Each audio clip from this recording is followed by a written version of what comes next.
อมาแล้วโว้ยได้อัดดันเนอร์เขปลายังเบาวงที่ก็ปลายังได้ปลารุ่นเนยรุ่นเนอร์ควางไก่แจนี่เป็นครึ่งกิโลปลายังปลานินไหนพอแล้วรอดนั่นน่ะนั่นไปยัง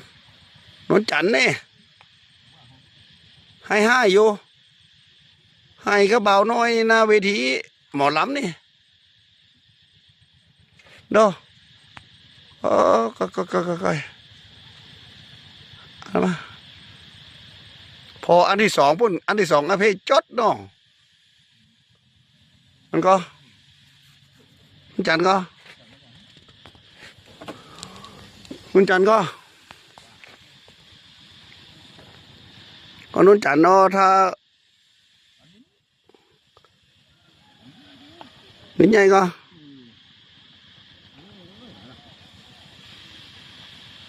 เนาะหวันไปหวันเงาซื้อเบ็ดไต้หวันนี่บ่ซื้อของไทยเนาะของไทยบ่สนับสนุน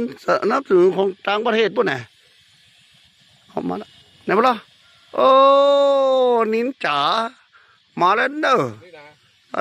ตัวนี้นี่เดี๋ยวเราเสียง3 ขวดปุ่นนะ